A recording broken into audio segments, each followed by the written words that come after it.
कौन ब्रह्मा का पिता है, कौन विष्णु की मां, शंकर का दादा कौन है, हमको दे बता। ये जानने के लिए कृपया सुनिए। जगत गुरु तत्वदर्शी संत रामपाल जी महाराज के अमृत वचन सर्व पवित्र धर्मों के पवित्र शास्त्रों के आधार पर यह स्पष्ट है कि परमात्मा जब शिशु रूप धारण करके आता है, उसकी परवरिश की लीला कुंवारी गायों के द्वारा होती है। ये देखिए, यह है ऋग्वेद मंडल 9 और 10 इकट्ठे ही हैं। और एक और कमाल की बात है, ये आर्य समाज के विद्वानों द्वारा प्रकाशक सार्वजनिक आर्य प्रतिनिधि सभा, महर्षि दयानंद भवन, रामलीला मैदान, नई दिल्ली। और ये है महर्षि दयानंद सरस्वती कृत, और ये है Mudryk Prince offset printers 1510 Pataudi house, Daryaganj, नई दिल्ली। अब ये कमाल की बात है, कहते हैं अब देखो इस महर्षि का कितना बोलबाला, जन वेदों का ठेका इसने ले रखा था, इसने कक का पता नहीं महर्षि ने। अब देखो अनुवादिन नन कर रखा है।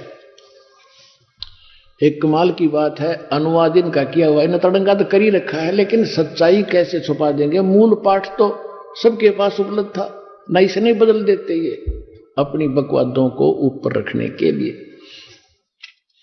अब देखो, ये है ऋग्वेद 9वां मंडल और प्रथम सूक्त का प्रथम मंत्र यहां से शुरू होता है। इसमें एक तो ये देखो, सोम माने परमात्मा, यानी सोम का अर्थ है सोम स्वभाव परमात्मन, यानी शीतल स्वभाव वाला भगवान। ठीक है, सोम। अब हम चलते हैं इसी ऋग्वेद मंडल नंबर 9 के सूक्त। यह है ऋग्वेद मंडल 9 सूक्त 1 मंत्र। हम 8 दिखाते हैं आपको। इसमें क्या लिखा कि उस पुरुष को, परमात्मा को उग्र गतियां प्रेरणा करती हैं, यानी संसार में जब ऐसी परिस्थितियां हो जाती हैं, हाहाकार मच जाता है, बुरा हाल हो जाता है, तो उस समय वो परमात्मा एक सुंदर शरीर धारण करके पृथ्वी पर आता है। ये देखो, उस पुरुष को उग्र गतियां प्रेरणा करती हैं और भासमान शरीर को वह पुरुष माने वह परमात्मा प्राप्त होता है। अब इन्होंने तो ठेका ले रखा था जनता को भ्रमित करने का, अड़ंगा अनुवाद करने का। अब देखो, शुरू से इस मंडल नंबर 9 के सूक्त 1 से लेकर और 7 तक, 6 तक ये यूं करते आ रहे हैं, हे परमात्मा, हे परमात्मा, यानी परमात्मा की महिमा है इसमें। और वहां जाकर इन्होंने घुमाना शुरू कर दिया, पुरुष लिखना शुरू कर दिया।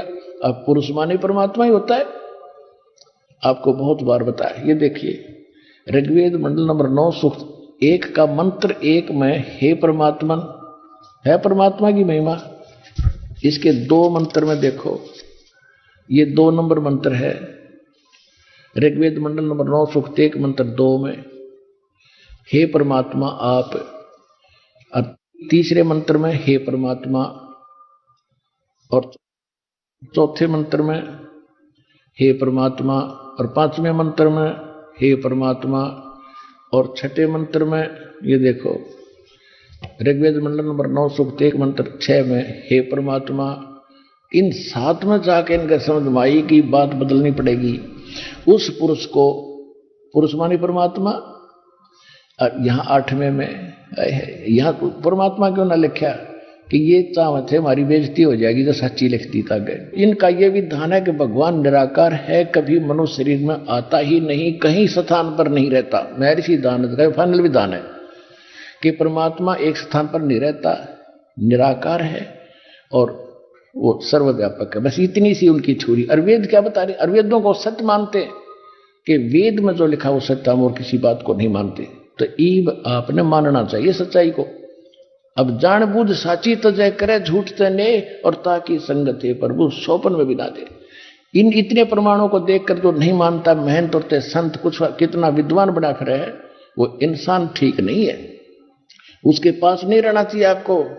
परमात्मा कहते जान बूझ साची तजय, और करे झूठते ने और ताकि संगति है प्रभु स्वप्न में भी ना दे, तुरंत छोड़ देना चाहिए ऐसे नालायक आदमी को। अब ये ऋग्वेद मंडल नंबर 9 सूक्त 1 और मंत्र 8 में उस पुरुष को, उस परमात्मा को उग्र गतियां प्रेरणा करती हैं। बुरी ऐसी भयानक स्थिति हो जाती है जैसे आजकल हो रही हाहाकार मच रहा। भासमान शरीर को यानी सुंदर शरीर को वह परमात्मा प्राप्त होता है। और वो परमात्मा हमारी, इसमें यह भी प्रमाण दिया है कि वो इसी मंत्र में ऋग्वेद मंडल नंबर 9 सूक्त 1 मंत्र 8 में कि वो परमात्मा 3 स्थिति से हमारी देखभाल करता है, 3 शरीरों से। देखना, भासमान शरीर को प्राप्त होता है और जिसमें 3 प्रकार से दूसरों का कल्याण करने के लिए यानी दूसरों का उपकार करने के लिए, परोपकार के लिए मधुमेह शरीर मिलता है 3 प्रकार का। अब जैसे दास ने प्रारंभ में बताया था कि एक स्थिति में भगवान वहां बैठे सतलोक में अपने सिंहासन के ऊपर, तख्त के ऊपर, सिर पर मुकुट ऊपर छत्र राजा की तरह, और दूसरी स्थिति में ये बालक बनकर आते हैं। प्रत्येक युग में एक लीला करते हैं, आम जनसाधारण की तरह बड़े होते हैं। धीरे धीरे सब एक अच्छे नागरिक की भूमिका, एक अच्छे भगत की भूमिका और एक सतगुरु की भूमिका ये स्वयं करके जाते हैं। तो उस दूसरी प्रकार की जो स्थिति है उसका वर्णन अब 9वें श्लोक में मंत्र में है। देखिएगा, ऋग्वेद मंडल नंबर 9 सूक्त 1 मंत्र 8 पढ़ दिया हमने, 9वां देखो, देख कितना स्पष्ट है। शिशु रूप है, शिशु अभी इमम अधन्या उत्सरणंती धेनव, धेनव माने गौवे, शिशु माने शिशु रूप में प्रगट परमात्मा को सोम इंद्राय पातवे। अभी इमम अधन्या, यहां देखा इन संधि छेद करके अलग अलग लिखे। इमम माने उस, सोम माने सोम स्वभाव वाले पुरुष को, हर सोम माने परमात्मा लिख रहे स्वरूप आप पे। तो यही इन्होंने घुमाना था कि पुरुष पर सोचेंगे कोई आदमी के बारे में लिखा होगा, क्योंकि आम आदमी इतना पढ़ा लिखा था ही नहीं, ना उसको ज्ञान था। तो दास पर दया करिए, दातम ज्ञान को आपके समक्ष लाने के लिए। परमात्मा कहते हैं, गुरु बिन काहू न पाया ज्ञाना, जो थो था बुस छड़े मूड किसाना। गुरु बिन वेद पढ़े जो प्राणी, समझन सार रहे अज्ञानी। और सतगुरु क्या करेगा? 9 मन सूत उलझिया, ऋषि रहे जख मारे। सतगुरु ऐसा सुलझा दे, भाई उलझे न दूजी बार। परमात्मा जुलाए थे, एक शेर सूत अगर उलझ जाता था सारा दिन लग जाता था उसको सुलझाने में। और जब तोड़ दे गांठ पड़ेगी तो जिसने कपड़ा बनवाया वो चौनी नहीं दे बनवाई की। इसलिए दुल्हाओं की मजबूरी होती थी, सारे सूत को सुलझा के फिर बनाते थे। तो परमात्मा कहते अध्यात्म मार्ग का इन अज्ञानियों ने 9 मन सूत उलझा कर डाल दिया, और ये ऋषि रहे झकमार, इनसे नहीं सुलझा। और सतगुरु ऐसा सुलझा दे, भाई उलझे न दूजी बार। अब ऐसा सुलझा दिया, इस कलयुग में नहीं उलझ जाएगा ज्ञान को, भक्ति करियो चाहे ना करियो।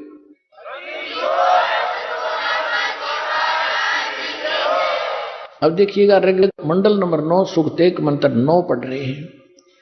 इमम माने उस, सोम माने परमात्मा को, जो शिशुम यानी शिशु रूप में कुमार अवस्था में, अभी अधन्या, अधन्या माने लिख दिया अहिंसनीय, धेनो माने गौवे। अब अहिंसनीय नहीं, हमारे देसी भाषा है या हरियाणा की, जो गाय बिना दनाई हो ना, नए दूध ना हुई हो, गर्भ ना रहा, उसको कहते हैं ये बिना दनाई है, अधन्या, बिना दनाई। और उसको संस्कृत में अधन्या यानी जो धनाई नहीं है, जो बैल ने टच नहीं की है सांड ने। और अभी यानी कंप्लीट, परिपूर्ण, पूर्ण रूप से, सर्व प्रकार से, यानी कंवारी। अभी अधन्या, ये कंवारी के लिए वो है प्रमाण। देखिए, अभी अधन्या सब प्रकार से, अधन्या माने बिना धनाई यानी कंवारी। अभी अधन्या इकट्ठा ही लिखना था। अभी अधन्या माने कंवारी गौओं से उनकी तृप्ति करती हैं, वो कंवारी गायें उनकी तृप्ति करती हैं। किसकी? उस शिशु रूप धारण, बालक रूप धारी परमात्मा की बालक अवस्था में ये अब ये दिनावा ने कंवारी गौवें तृप्त करती है, उनकी परवरिश की लीला कंवारी गायों से होती है। ही इज गॉड, जो ऐसी लीला करता है। तो यह करी किसने थी? 600 वर्ष पहले उस कबीर परमात्मा ने उस धानक जुलाहे को कहा करते थे, वो थी। और जिन महापुरुषों ने परमात्मा को जाना, जिनको मालिक तीसरी सतिथि में आकर मिले थे, आदरणीय धर्मदास साहिब जी, आदरणीय नानक साहिब जी, आदरणीय मुल्कदास साहिब जी, आदरणीय दादू साहिब जी, आदरणीय गरीबदास साहिब जी, आदरणीय गीसादास साहिब जी, इन महापुरुषों ने क्या बताया है? हम सुल्तानी नानक तारे दादू को उपदेश दिया, जात जुलाहा भेद न पाया, वो काशी माहे कबीर हुआ। अनंत कोट ब्रह्मंड का एक रति नहीं भारे, सतगुरु पुरुष कबीर हैं, ये कुल के सर्जन हो रे। ये भी स्पष्ट कर दिया गरीबदास साहिब जी ने कि मैं, इंक्लूडिंग मी, हम इब्राहिम सुल्तान अधम, दादू जी और नानक जी को भी उन्होंने पार किया। हम सुल्तानी नानक तारे दादू को उपदेश दिया, जात जुलाहा भेद न पाया, वो काशी माहे कबीर हुआ। अब दादू साहिब जी ने क्या किया है? जिन मुझको निज नाम दिया, सोए सतगुरु हमारे, दादू दूसरा कोई नहीं, वो कबीर सिरजनहारे। अब नानक साहिब जी ने क्या कहा है? गुरु ग्रंथ साहिब के नानक साहिब जी का पहले पहले की जो वाणी है वो स्वयं नानक साहिब जी के मुख अरविंद से उच्चरित है। पहले मेले की वाणी है 24 नंबर पृष्ठ पर कि तेरा एक नाम तारे संसार, तेरा एक नाम तारे संसार में एहो आस एहो आधार, भाई सूरत मुलुक की वेश ए ठगवाड़ा ठगी, देश खरा सियाणा भोता बारिये, धानक रूप रहा करता। गुरु ग्रंथ साहिब के 721 पृष्ठ पे लिखा है कि एक अर्ज गुप्तम पेश तोदर कून करतार, हक्का कबीर करीम तू बे अपरवरदिगार। उसमें नाम लिखा है दाता का कि हे कबीर परमात्मा, हे हक्का कबीर माने हे सत कबीर, हक माने सत्य, हक्का कबीर करीम तू बेऐब परवरदिगार, और सारी सृष्टि का रचनहार तू ही करतार। फिर 731 पृष्ठ पर लिखा है कि अंधला नीच जात परदेसी मेरा, खिन आवे तल जावे, अर्जा की संगत नानक रंदा, कैसे मोंडा पावे। कति प्रमाणित कर दिया को नीच जात को, जिसने तुम वो है मेरा परदेसी, मेरा साथी, यानी मेरा भगवान, एक सेकंड में यहां देखता हूं, एक सेकंड में ऊपर पावे, तो इसकी आद और अंत को मैं क्या बताऊं तुम्हारे को। और गरीबदास जी ने स्पष्ट कर दिया कि हम सुल्तानी नानक तारे दादू को उपदेश दिया, और जात जुलाहा भेद नहीं पाया, काशी माए कबीर हुआ। तो who is God? Kabir is God, Kabir is God, Kabir is God. बोलो सतगुरुदेव।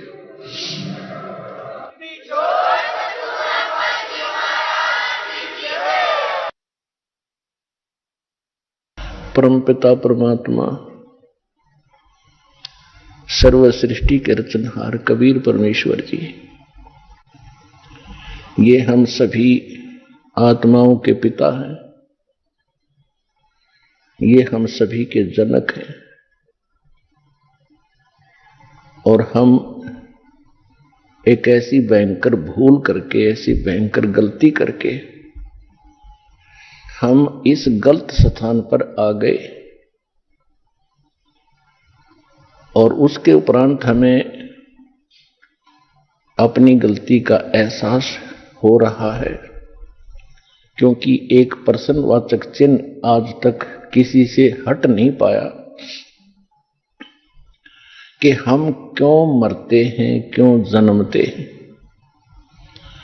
हम कितना अच्छा परिवार बनाते हैं, उनमें कितना अच्छा प्रेम होता है, मोह होता है, लगाव होता है, और एक सेकंड में वो सब बिखर जाता है। इसके विषय में हम कभी चिंतित होते हैं तो फिर सोच लेते हैं कि सभी के साथ हो रहा है, ये एक परंपरा मान ली हमने कि ऐसा तो होगा ही होगा, पर ये काम तो करते ही रहो। कौन सा कार्य करते रहो? कोठी बनाओ, बंगले बनाओ, कार बड्डी लो और मर जाओ। ये कौन सा कार्य था? तो ये सभी हमारे साथ जो घटनाएं घट रही हैं आप प्रतिदिन देखते हो, किसी न किसी गांव में या किसी घर में। अपने खुद को भी बहुत सी ऐसी घटनाओं से हमारा पाला पड़ा है। तो ये सब हो क्यों रहा है? तो उसके लिए परमात्मा हमें स्वयं आकर के ज्ञान कराते हैं कि आप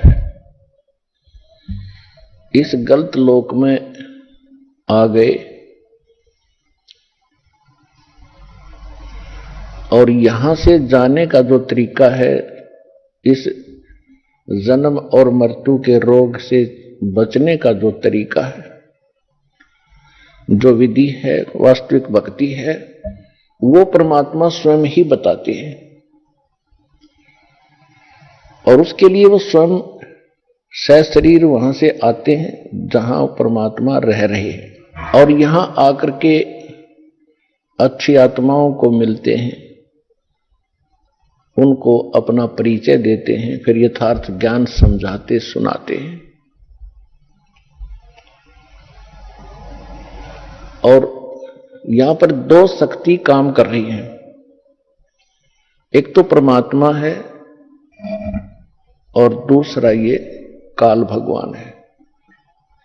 इस काल भगवान को ही हम ब्रह्म कहते थे और जो वेदों के ज्ञाता माने जाते थे वो कहा करते थे कि ब्रह्म सुप्रीम पावर है, ब्रह्म से ऊपर कोई परमात्मा नहीं है। ब्रह्म कहां रहता है? वो ब्रह्म लोक में रहता है। फिर पूछते थे परमात्मा है कैसा? कि वो निराकार है। तो पुण्यात्माओं, अब आपको परमात्मा का दिया हुआ वो ऐसा ज्ञान प्राप्त हो चुका है कि उस ज्ञान की तुलना में आप बहुत आसानी से तोल सकते हो, जांच सकते हो। जो हमारे धर्म गुरु ऋषि महर्षि जो हमें ज्ञान दिया करते थे, वो कितने भगवान से परिचित थे, वो कैसा उन्होंने भगवान को जाना था। और परमात्मा ने आकर जो ज्ञान दिया है वो हमारे सदग्रंथों में पहले ही विद्वान था। और जिनको हम विद्वान माना करते थे और जो संस्कृत भाषा बड़ी धारावाहिक बोला करते थे, उनके ज्ञान के सतर का अब हमें पता चला। उनको अपने अध्यात्म धर्म ग्रंथों का कै ख भी पता नहीं था, कै ख भी पता नहीं था। ये सुनी सुनाई कथाएं वो सुना रहे थे, फिर आगे उनसे सुनकर कोई और सुना रहे थे। ये एक लोक वेद बनकर हमारे हृदय में समा गया था कि बस इतना ही है ये ज्ञान अध्यात्म, और यही है भगवान जो ये हमें बता रहे हैं। तो इसके ऊपर हमारा कोई भी ऑब्जेक्शन नहीं रहा था। जिस भी धर्म में हम जन्मे थे वही कथाएं हम परंपरागत सुनते आ रहे थे और हम संतोष कर लिया था। हमने संतुष्ट हो चुके थे कि जो साधनाएं मैं कर रहा हूं, मेरा साथी भी कर रहा है, रिश्तेदार भी कर रहा है। जहां जाते हैं उसी प्रकार मंदिर में जाते हैं, मूर्ति पूजते हैं, जल चढ़ाते हैं या कोई मंगलवार का प्रसाद बांट देते हैं, व्रत रखते हैं। ये था एक लोकवेद। और ये त्रुटि थी हमारे अध्यात्म गुरुओं की। जो आध्यात्मिक जो टीचर गुरु थे वो बिल्कुल निल थे, वो डल थे, उनको भक्ति मार्ग का कति पता नहीं था। यहां तक कि हमारे जो महर्षि माने जाते थे, ऋषि महर्षि ब्रह्मा विष्णु महेश, जिनको हम सुप्रीम पावर मानकर उनको समर्पित थे, उनको भी भक्ति मार्ग का कै ख का पता नहीं। पुण्यात्माओं, अगर ये शब्द जो दास आज बोल रहा है, यदि ये शब्द 50 वर्ष पहले भी बोले जाते तो कोई सुनता नहीं, कोई सत्संग में आता नहीं और विरोध और करते, गालियां देते कि सिरफरा बैठा है बरवाले में, पता नहीं क्या बकवास से घट रहा है। तो परमात्मा आए थे स्वयं 600 वर्ष पहले, दाता कबीर भगवान। वो यही ज्ञान दिया करते थे जो दास आज उनका बताया हुआ आपको सुना रहा हूं। और उस समय जब परमात्मा यही ज्ञान बताया करते थे, उनको कितनी यातनाओं का सामना करना पड़ा, उनकी जीवन लीला से खूब जाना जा सकता है। इन्हीं के कारण उनको उबलते हुए सरसों के तेल के कढ़ाई में जलते हुए जैसे पूरी तारते हैं से उबलता हुआ, उसमें डाल दिया भगवान को। समर्थ थे परमात्मा, अविनाशी हैं, उनको कुछ नहीं हुआ। घेरे कुएं में, बहुत गहरा कुआं होता था, 200-200 फुट नीचा, जल नहीं था, उसमें डालकर ऊपर से मिट्टी, गोबर, छड़े, कांटेदार झाड़ियां से ठोक दिया। परमात्मा थे वो बाहर बैठे पाए। कहने का भाव ये है कि वो तो भगवान के साथ ऐसा हुआ था, अगर इस दास के साथ हो जाता तो पहले झटके मर लेता। तो इसलिए परमात्मा ने ये तरीका अपनाया कि पहले तो भगवान वो ज्ञान देकर गए, और जो विरोध कर रहे थे हमारे धर्मगुरु पंडित, वो कहते थे इसको कुछ नहीं मालूम, ये झूठा है, ये क्या जाने वेदों और गीता को, क्या जाने ये पुराणों के विषय में, इसको संस्कृत भाषा नहीं आती। तो ये हमारे हृदय में घर कर गई ये बात उनकी कि कबीर जी अशिक्षित हैं और हमारे धर्मगुरु काशी विद्यापीठ से ये पढ़े हुए हैं, और हमारे सदग्रंथ भी संस्कृत भाषा के अंदर ही लिपिबद्ध थे। तो जिस कारण से हमें अपने उस नकली धर्मगुरुओं पर अविश्वास नहीं हुआ कि ये झूठ बोल रहे हैं, कि कबीर जी गलत ज्ञान दे रहे। तो परमेश्वर ने इसलिए ये शिक्षा आपको दी है। आपको अभी तो शिक्षा का जो उद्देश्य है यही मान रखा है कि ज्यादा से ज्यादा कमाई करूं, धन जोड़ूं, कोठी बनाऊं और कार लूं, अपना बेटा बेटी को पढ़ाऊं, ये उच्च अधिकारी लगे, घनी माया जोड़ें। और जिसमें आपको जो दास आज वचन बोल रहा है कि ये शिक्षा परमात्मा ने आपको दी है, और इस शिक्षा ने आपको इतनी हानि कर दी है, आप अंदाजा नहीं लगा सकते। केवल आपने रोजी रोटी को ही उत्तम मान लिया। ये रोजी रोटी तो परमात्मा, आज से पिछले इतिहास देखो, हमारे दादे परदादे वो भी अपना टाइम पास कर गए, चाहे भले ही झोंपड़ियों में रहे हो, लेकिन कितनी शांति थी, कितने निरोग रहते थे, कितनी बुराइयां नाम मात्र भी नहीं थी। और आज आप देख रहे हो, जहां इस माया का प्रवेश हो जाता है वहां जीव चैन से नहीं रह सकता, रात और दिन दुखी रहता है। तो इस आग में परमात्मा ने 3 युग तक हमें जलने नहीं दिया। अभी 50-60 वर्ष पहले, 50-60 वर्ष पहले से हिंदुस्तान के अंदर इस शिक्षा की शुरुआत हुई है, और अब ये चरम सीमा पर पहुंच गई 10-15 वर्ष, 20 वर्ष पहले से। अब परमात्मा ने इस समय अब कितने अच्छे इंस्ट्रूमेंट दिए, इंटरनेट बना दिया, मोबाइल बना दिए, इलेक्ट्रॉनिक्स ये टीवी चैनल बनवा दिए, डीवीडी और सीडी बनवा दी, एक छोटी सी चिप बनवा दी जिसमें 100 घंटे का सत्संग आ जाता है, मैटर आ जाता है।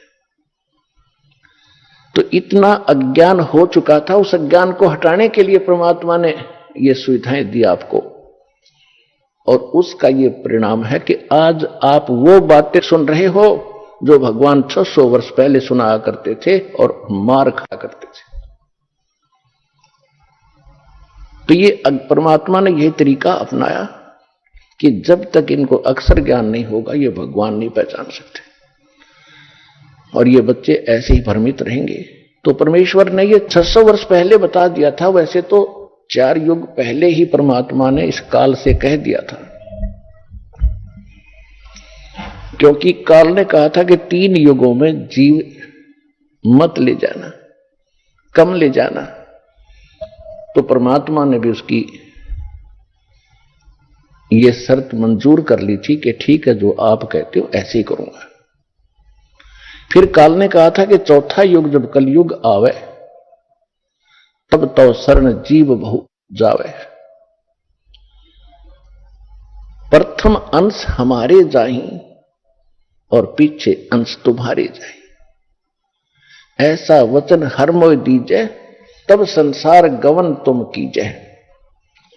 अब जो प्रसंग चला है इसके लिए थोड़ी सी भूमिका बतानी पड़ेगी कि परमात्मा जब प्रथम बार यहां आए और यहां हाहाकार मच चुकी थी, क्योंकि यहां तो दुख ही दुख है। बेसिक सतयुग भी क्यों ना हो, मृत्यु तो वहां भी थी, वृद्ध अवस्था भी थी। वृद्ध अवस्था और मृत्यु इस प्राणी के लिए सबसे बड़ा कहर है, और ये दोनों कंपलसरी क्यों गए। एकाध बेसिक बीच में अचानक मर जाए, लेकिन वो मृत्यु अच्छा नहीं मानता कोई भी, और बुढ़ापे में मृत्यु कोई बड़ी बुरी सी नहीं लगती। तो एक कंपलसरी है बुढ़ापा भी और मृत्यु भी, और दोनों महादुख। तो परमात्मा जब वहां से आए कि ये बहुत दुखी हो लिए हैं, अब इनकी अकल ठिकाने आगी होगी, इनको सच्चाई बताऊंगा, यथार्थ ज्ञान दूंगा। तुम यहां के रहने वाले नहीं हो, तुम सतलोक में रहते थे, वहां कोई अभाव नहीं, वहां कोई मृत्यु नहीं, वहां कोई वृद्ध अवस्था नहीं, वो शरीर दूसरा मिलेगा आपको। तो ये सब ज्ञान देने के लिए परमात्मा उद्देश्य लेकर आए। जब इस 21 ब्रह्मांड में प्रवेश होता है तो सबसे पहले ये काल वहां बैठा होता है, और वहीं पर इसने एक तपकशिला बना रखी है जिसके ऊपर 1,00,000 प्रतिदिन मानव शरीरधारी प्राणियों को ये उसके ऊपर भूनता है, उनसे निकले हुए गंध को ये खाता है, और जीवात्माएं फिर अपने कर्मानुसार पुनर्जन्म के अंदर आ जाते हैं। यहां एक ऐसा रूटीन बना रखा है, ऐसा प्रोसेस है, इसका प्रोसीजर है। तो जो ही परमात्मा वहां आकर खड़े हुए, कहां पर 21वें ब्रह्मांड के सबसे पहले स्थान पर, जहां पर 1,00,000 मानव शरीरधारी प्राणियों को भून कर खाने का इसने सिस्टम बना रखा है। तपतशिला एक पत्थर की टुकड़ी बहुत बड़ी जो स्वतः गर्म रहती है, और वहां पर 1,00,000 प्राणी जल रहे थे। उनके पास परमात्मा आकर खड़े हो गए। जो ही भगवान उनके पास आकर खड़े हुए तो उनकी जो तपत थी, जो आंच थी, वो नहीं लगी। टुकड़ी ज्यों की तो गर्म थी, ऐसे ही उसमें से लपट निकल रही थी। लेकिन उन जीवों को जो वहां बैठे थे उसमें भून रहे थे, उन पर आंच लगनी बंद होगी और वो बैठ गए सारे। तब सामने भगवान को देखकर उन्होंने कहा कि हे परमात्मा, हम कौन से कर्म का दंड यहां भोग रहे हैं।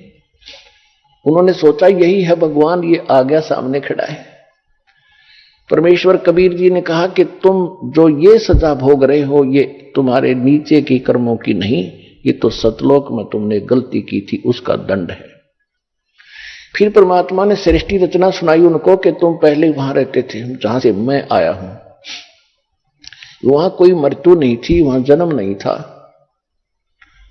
कोई रोग नहीं था, किसी चीज का अभाव नहीं था। और तुमने ये गलती की थी। जो यहां का भगवान है, 21 ब्रह्मांड का जो स्वामी है, ये काल है, ये ज्योत स्वरूपी निरंजन है, इसको ब्रह्म कहते हो तुम। तो इसने एक गलती की थी ऊपर, इसको श्राप लगा था उस कारण से कि 1,00,000 मानव शरीरधारी प्राणियों को यज्ञ खाओगा। और तुमने गलती की थी कि भगवान को छोड़कर तुम इसके साथ यहां पहुंच गए। वो दंड तुम ये भोग रहे हो तो तपस्या पर, और अब जाओगे नरक में। वो तुम यहां के कर्म भोग रहे हो। कोई गधा बना है, कोई पशु बना है, कोई पक्षी बना है, कोई जलचर बन रहा है। और उस तपस्या के ऊपर सभी गए हुए थे, धर्मगुरु भी थे, आम जनता भी थी। उस समय सबकी अकल ठिकाने थी कि हमसे कोई भूल बड़ी है, जिस कारण से गुरु भी वहीं तपस्या पर भूलने जा रहे थे और एक दो चेला भी साथ मर रहा था, उसके साथ गया था। तब परमात्मा से उन्होंने पूछा, भगवान ऐसी कौन सी साधना है? तो भगवान परमात्मा कबीर जी ने बताया कि मैं जो विधि बताता हूं इसमें एक सतनाम है, एक सार नाम है। उसकी भक्ति से तुम पूर्ण मोक्ष होगे, इस तपस्या पर नहीं आओगे।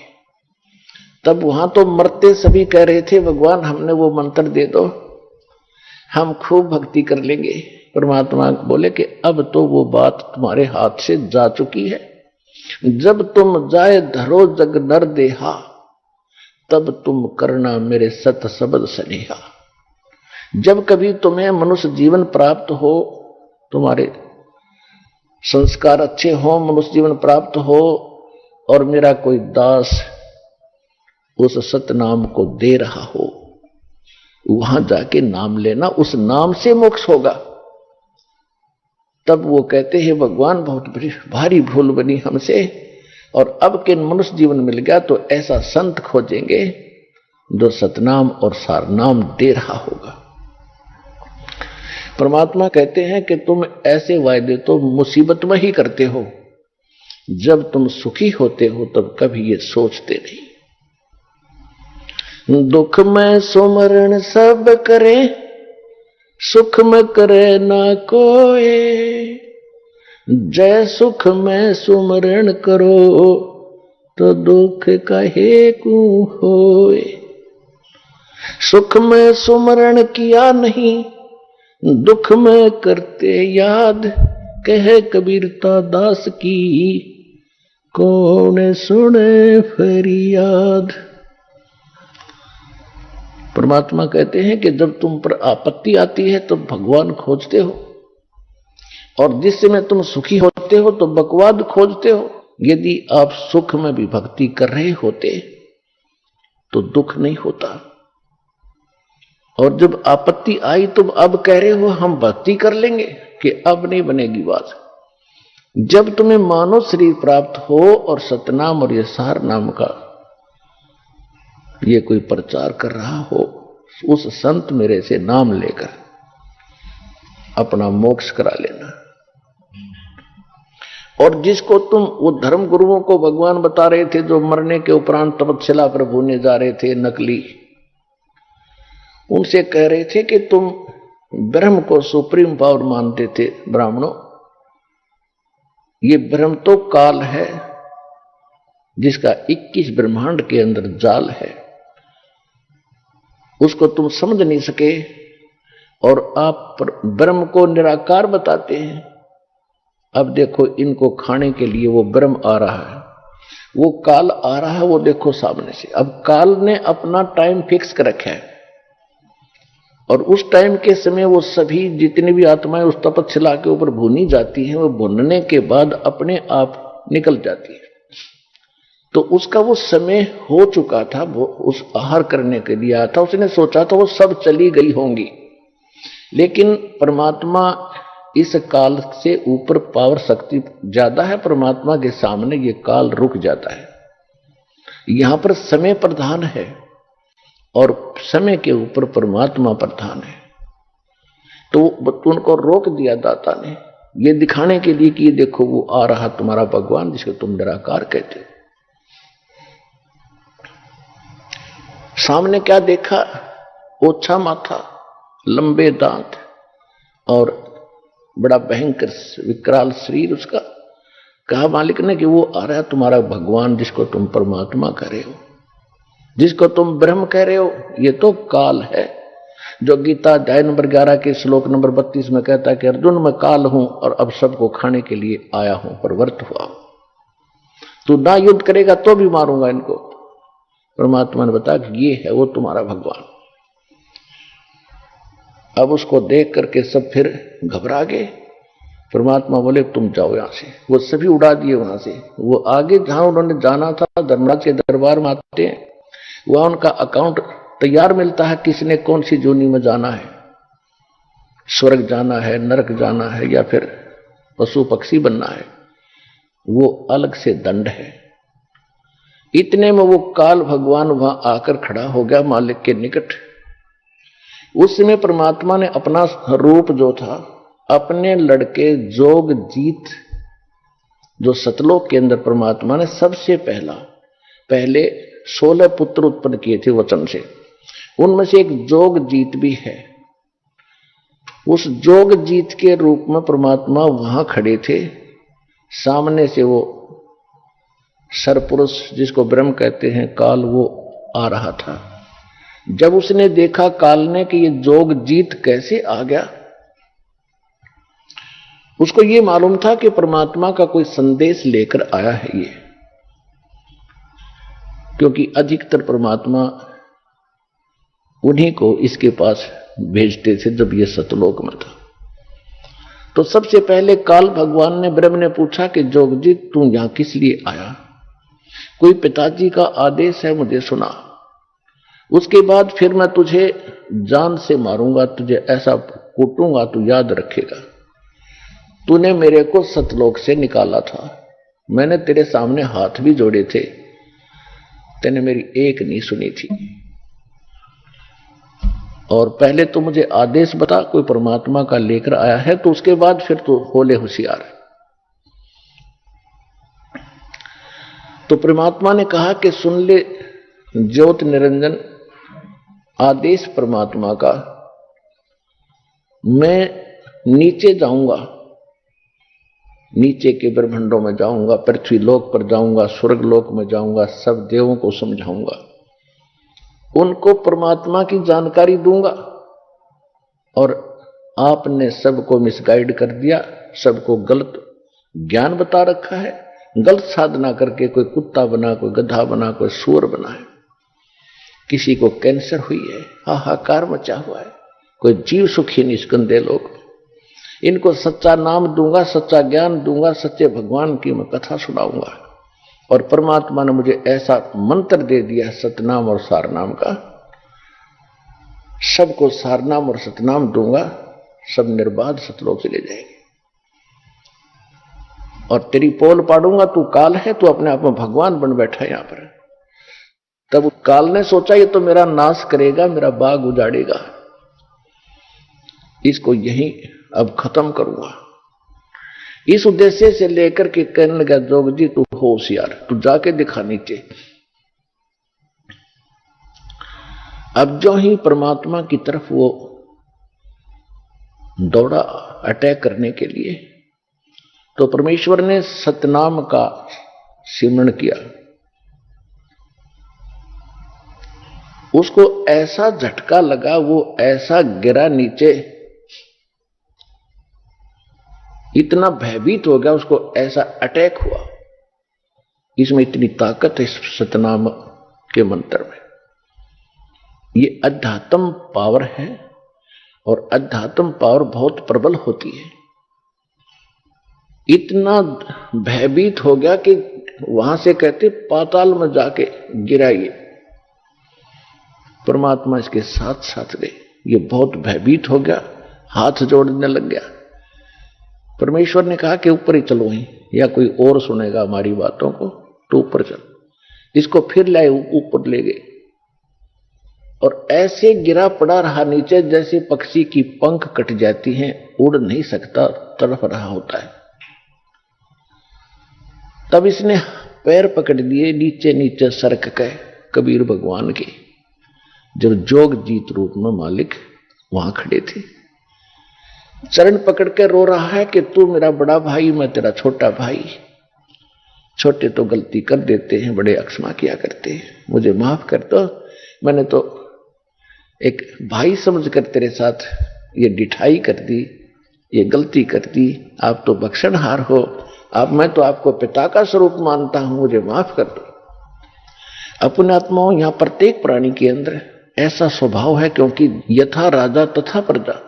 तो हम सभी में ये वही दोष है। जब हमने काम निकालना होता है तो चरण पकड़ लेते हैं, हाथ जोड़ते हैं, चापलूसी करते हैं। उससे पहले हम अपनी ताकत का इजहार भी करते हैं कि इसको डरा धमका के कुछ काम करा लूं। जब देखते हैं कि सामने वाला ताकतवर है तो हम उसके चापलूसी करके अपना उल्लू सीधा करना चाहते। परमात्मा ने कहा कि मेरे पैर छोड़ दो। नहीं, तब छोड़ूंगा जब आप मेरी कुछ शर्त मंजूर कर लोगे। परमेश्वर ने कहा कि बोल, तेरी क्या शर्त है? एक तो ये है कि 3 युगों में जीव कम ले जाना, और चौथा युग जब कलयुग आवे तो आप कितने ही जीवों को निकाल ले जाना। परमात्मा को मालूम था कि 3 युगों में ये प्राणी मेरे काबू में आवेंगे नहीं, क्योंकि इनको सुख रहेगा। सतयुग के अंदर बहुत पुण्यात्मा आत्माओं का जन्म होता है, और जैसे संस्कार लेकर प्राणी यहां उत्पन्न होता है, परमात्मा उसकी वैसी ही व्यवस्था उसके अनुसार कर देता है। तो सतयुग में पुण्यकर्मी प्राणी होते हैं, सुंदर आबहवा होती है, लाखों वर्ष का जीवन होता है, बाप से पहले पुत्र नहीं मरता और पत्नी विधवा नहीं होती, इतना अच्छी व्यवस्था रहती है, लाखों वर्ष का जीवन होता है, तगड़े तगड़े शरीर, लंबे लंबे बड़े फलदार वृक्ष होते हैं, कोई चीज का अभाव नहीं। जैसे आज हम मेहनत करते हैं गेहूं चने बनाने के लिए, इतने सब तो उगे रहते हैं, सब तो इतने रहते, तोड़ दो, खा लो और रख लो, बाकी पड़े खड़े रहो, उन्हीं से झड़झड़ा कर फिर अगली बार फिर उग जाते हैं। इस तरह रहता है वहां पर। तो उसके बाद त्रेता युग आता, उससे कुछ कम संस्कार के लोग उत्पन्न होते हैं। द्वापर में फिर उनसे भी कुछ कम अच्छे किस्मत के होते, लेकिन दुख फिर भी कम होता है। जब तक इस प्राणी को दुख नहीं होता तब तक ये भगवान याद नहीं करता, कोरी बकवाद याद करता है। ये ऐसा स्वभाव बन गया। तो परमात्मा को मालूम था कि 3 युगों में ये पार नहीं होंगे, ये सुनेंगे भी नहीं मेरी बात। फिर चौथे युग में परमात्मा ने कहा ठीक है भाई, तेरी ये शर्त मैंने मंजूर कर ली, और बोल। फिर कहा कि पहले चौथे युग में परमेश्वर ने कहा कि चौथा युग जब आएगा मैं अपना कोई अंश भेजूंगा और पूरी पृथ्वी पर मेरा ही उपदेश रहेगा, मेरा ही ज्ञान रहेगा, मैं एक ही भगवान रहूंगा। तब इसने सोचा यह तो बात बिगाड़ेगा। तो काल ने कहा कि एक शर्त मेरी और है भगवान, कि पहले मेरे प्रचारक जावें, आपका बाद में आवे। परमात्मा बोले चल ठीक है, ये भी तेरी स्वीकार कर ली। इसने इस प्रकार कई शर्त परमात्मा से रखी, दाता ने इसकी वो सब स्वीकार कर ली। तीसरी शर्त यह रखी थी कि आप जोर जबरदस्ती ना करना भगवान, नीचे जाओ तो जोर जबरदस्ती करके उनको दीक्षा ना देना, आप अपना ज्ञान देना, आपके ज्ञान को कोई स्वीकार करे तो वो आपका हो, आपके ज्ञान को स्वीकार ना करे वो मेरा हो। ये तो मालिक को पता था कि जब तक इनको ज्ञान ही नहीं होगा तो ये मेरे कैसे हो सकते। परमात्मा बोले भाई ठीक है। फिर इसने शर्त रखी जी, एक शर्त और है, क्या कि पहले मेरे प्रचारक जाएंगे, आपका फिर बाद में आवे कलयुग में। परमात्मा ने कह दिया कि ठीक है, तथास्तु, हम बाद में चले जाएंगे। जब इसने देख लिया, क्योंकि जीव है ये भी, और जीव की बुद्धि जीव सत्र की होती है, और कबीर परमात्मा है, सर्वशक्तिमान है, सर्वज्ञ है। तब उसने क्या देखा कि अब ये क्या करेगा, चौथे युग में आएगा, कर लेंगे जो करना है। एकदम खड़ा हो गया, गर्द निकली, बच्चा सुखी, इस फार्मूले से खड़ा हो गया। तो तब कहा कि जाओ जोग जीत संसारा, जीव न माने कहा तुम्हारा। फिर कहते 12 पंथ करूं मैं साचा, और नाम तुम्हारा ले करूं अवाचा। उन 12 पंथ नाम जो ले ही, वो हमरे मुख आन समोही, और अनेक पंथ चलाऊं, या विद जीवा को भरमाऊं, देवल धाम और मंदिर पुजवाऊं, और ऐसी भक्ति दृढ़ करवाऊं, नकली भक्ति दृढ़ करवाऊं। और जाइयो जोग जीत संसारा, फिर जीव न माने कहा तुम्हारा। जीव तुम्हारा कहा न माने, हमरी ओढ़ हो बाद बखान। ऐसे अज्ञान से भर दूंगा, मंदिर मस्जिद गुरुद्वारे धाम इनकी पूजा पर दृढ़ कर दूंगा। और तीर्थ व्रत जब तक चतलाऊं, या विद जीवों को भरमाऊं। तीर्थों पर, व्रत के ऊपर, धाम, मंदिर, देवल कहते मंदिर को, इनमें दृढ़ कर दूंगा इनकी बुद्धि को। और तेरी कोई नहीं सुनेंगे। जब तुम्हारा पीछे अंश जाएगा, उसकी कोई नहीं सुनेगा। और मेरे वकील बन करके तुम्हारे साथ विवाद किया करेंगे। जाइयो जोग जीत संसारा, जीव न माने कहा तुम्हारा। परमात्मा को उसकी बुद्धि के सतर पर हंसी आ रही थी। और परमात्मा ने कहा ठीक है, कलयुग बीते 5500 पाचा, तब ये वचन मेरा होगा साचा। कलयुग बीत जावे जब एता, चौथा युग जब कलयुग आई, तब हम अपना अंश पठाई। घर घर देखो बोध विचारा, सतनाम सब ठोर उचारा। हाँ, फिर इसने एक शर्त और रखी थी कि हे परमात्मा, जो आप नाम दोगे ना, और जिससे वो पार होगा, वो सतनाम मुझे बता दो, ताकि जिसके पास वो सतनाम होगा मैं उससे दूर हो जाऊंगा। परमात्मा बोले मुझे इतना बिल्कुल नादान मत समझे। हाँ, ऐसा मेरा बौड़ा मत समझे, मूर्ख। और जो तेने चतुरता की है इसका तुझे आगे पता लगेगा। परमात्मा ने कहा कि उस सतनाम को नहीं बताऊंगा तेरे को, तू तो जुल्म कर देगा। और उस सतनाम की यह शक्ति तूने देख ली है। जिसके पास, मेरे हंस के पास सतनाम होगा, तो निकट जाके दिखा दिए उसके, आप पे पता लग जा कि इसके पास वो सतनाम, तुझे बताने की जरूरत नहीं पड़ेगी। वह सतनाम ऐसा होगा जैसे मैंने सतनाम का सेवन किया तो पताल में जाके गिरा था। और जिस हंस के पास ये सतनाम होगा, उसकी ये हालत होगी, को छेड़ के दिखा दियो मेरे बच्चे को।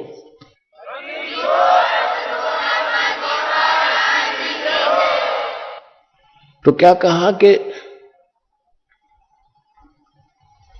चौथा युग जब कलयुग आई, तब हम अपना अंश पठाई।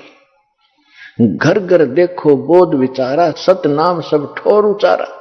सतनाम सुना सुना था राधा स्वामी वालों से। इन राधा स्वामी वालों ने सतनाम के कैख का पता नहीं, ये खान का है कि पीने का है, ये कोई सतलोक है या कोई स्थान है या कोई नाम है या भगवान है।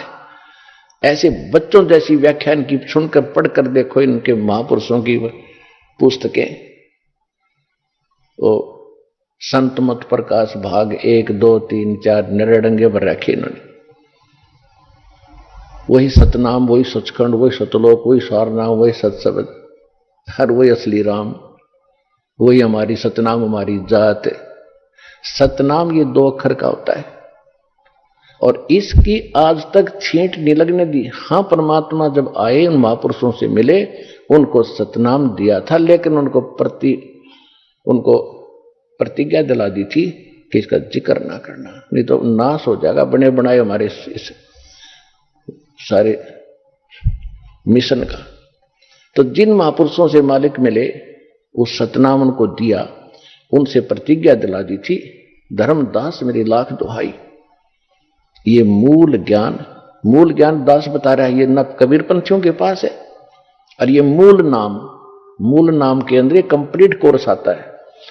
कंप्लीट कोर्स जो प्रथम 7 मंत्र, दूसरा 2 अक्षर का सतनाम और फिर एक सार नाम, ये है मूल नाम। और जो दास आपको ज्ञान बता रहा है सृष्टि रचना आदि, सृष्टि रचना का जो विशेष कुछ ऐसा अंश है जो आपको किसी ग्रंथ में नहीं मिलेगा, कबीर पंथ के कबीर सागर में भी नहीं मिलेगा, क्योंकि उसमें काफी अंश निकाल दिए गए थे। तो ये परमात्मा ने कहा था कि वो मूल ज्ञान और मूल नाम छुपा के रखना। कब तक? फिर बताया है कि कलयुग बीते 5500 पाचा, तब ये वचन मेरा होगा साचा। कलयुग बीत जावे जब एता, तब सभी प्राणी परम पुरुष पद चेता।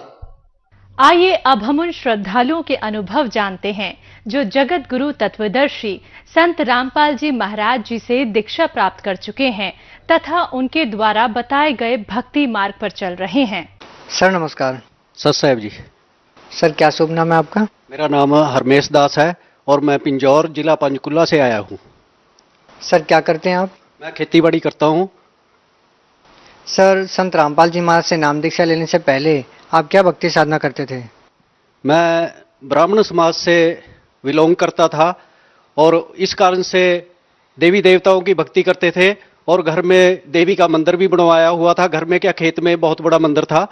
सर पहले जो साधनाएं आप करते थे देवी देवताओं की, उन साधनाओं को करने से आपको क्या लाभ मिला?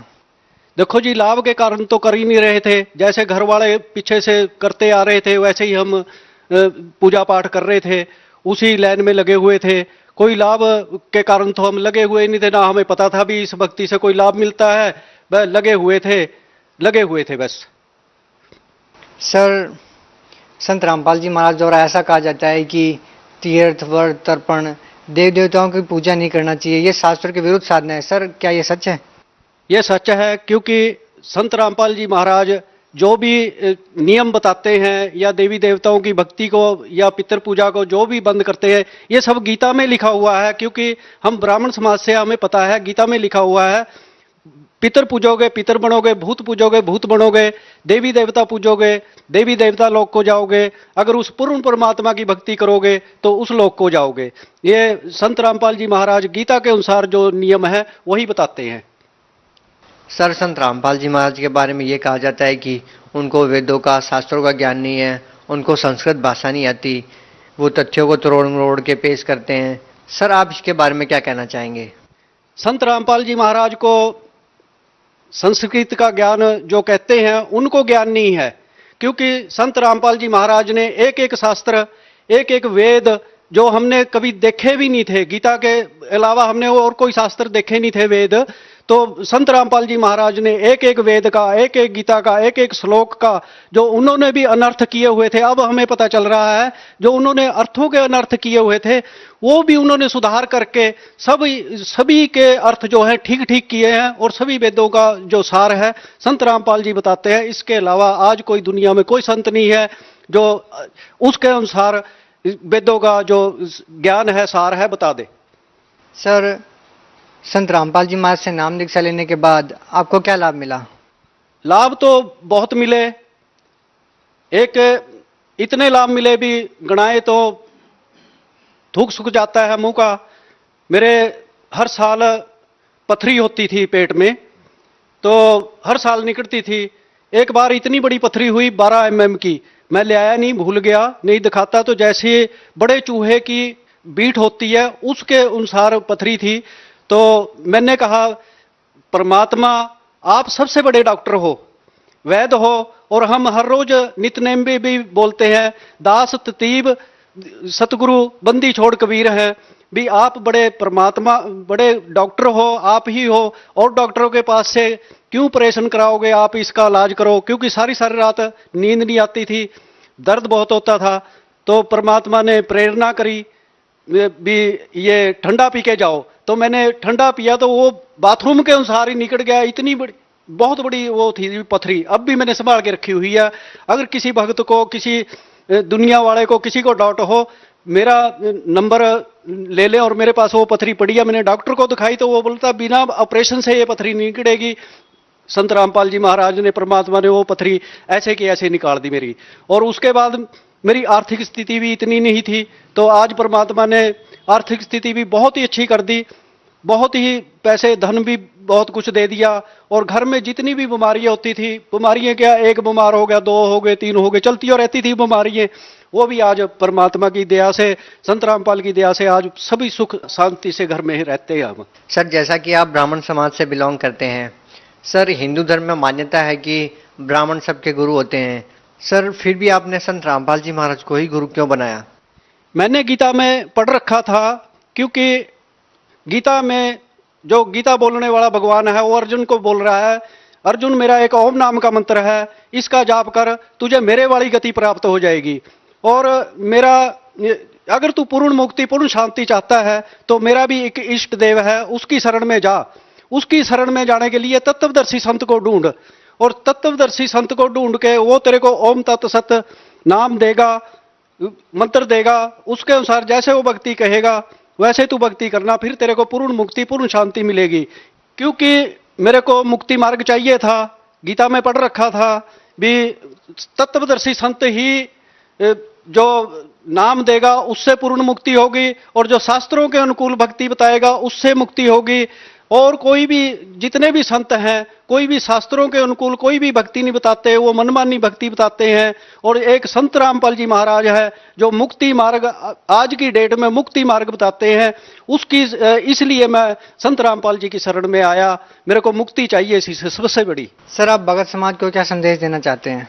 भक्त समाज को संदेश तो क्या दे सकता हूं, लेकिन फिर भी मैं अपना छोटा सा भक्त समाज को यही कहूंगा, एक छोटा सा दास समझ के, बच्चा समझ के मैं यही कहूंगा, अगर आपने मुक्ति चाहनी है, आपने सुख सुविधाएं इस संसार की लेनी है, और आपने 80 लाख योनि में नहीं जाना है, क्योंकि मैंने पूरा छान के शुरू में जाने, जब मैं संत रामपाल जी की शरण में गया तो मेरे को पूरा कोई विश्वास नहीं था, क्योंकि मैं बहुत जगह गया हुआ था, इस करके मेरे को कोई विश्वास नहीं था भी ये तत्वदर्शी संत है। जैसे कहावत है, पानी पिए छान के और गुरु करिए जान के। मैंने पूरा जान के, जब मैंने पूरा जान लिया, परमात्मा ने, संत रामपाल जी महाराज ने पूरे वेद शास्त्र, कुरान शरीफ, गीता, बाइबल सब खोल खोल के दिखाया, उसके बाद मेरे को लगा वाकई कबीर परमात्मा है और ये तत्वदर्शी संत है जो तत्व की पहचान दे रहा है। अगर भक्त समाज को मुक्ति चाहिए और 84 लाख योनियों से छुटकारा चाहिए। सर, जैसा कि अभी आपने बताया कि तत्वदर्शी संत, सर आखिर तत्वदर्शी संत की क्या पहचान है? तत्वदर्शी संत की पहचान ये है कि जो शास्त्रों के अनुकूल भक्ति बताए और जो शास्त्रों के बाहर की भक्ति बताए वो तत्वदर्शी संत नहीं है।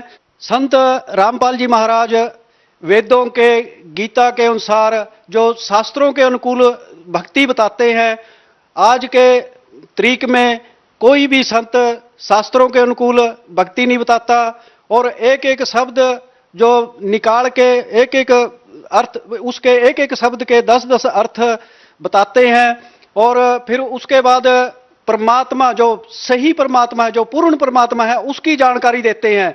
आज की तरीक में पूर्ण परमात्मा की जानकारी देने वाला संत रामपाल से अलावा और कोई संत नहीं है, और ना ही शास्त्र विधि के अनुसार भक्ति बताते हैं। जो शास्त्र विधि के अनुसार भक्ति बताता है वो पूर्ण संत है और तत्वदर्शी संत है।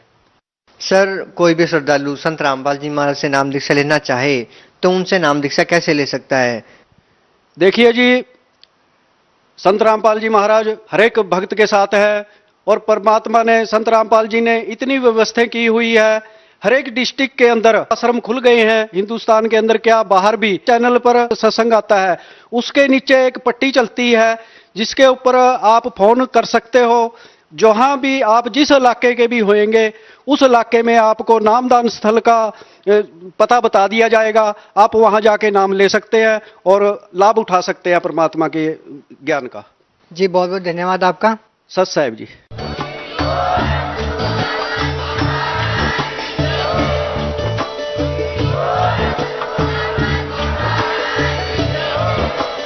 आप सुन रहे थे जगत गुरु तत्वदर्शी संत रामपाल जी महाराज जी के मंगल प्रवचन। अधिक जानकारी के लिए विजिट कीजिए हमारी वेबसाइट www.jagatgururampalji.org। संत रामपाल जी महाराज जी के शुभ आशीर्वाद से पूरे विश्व भर में 500 से भी ज्यादा नाम दीक्षा केंद्र हैं, जिन पर संत रामपाल जी महाराज जी द्वारा ऑनलाइन निःशुल्क नाम दीक्षा दी जा रही है। अपने नजदीकी नाम दीक्षा केंद्र का पता करने के लिए संपर्क करें 8222880541।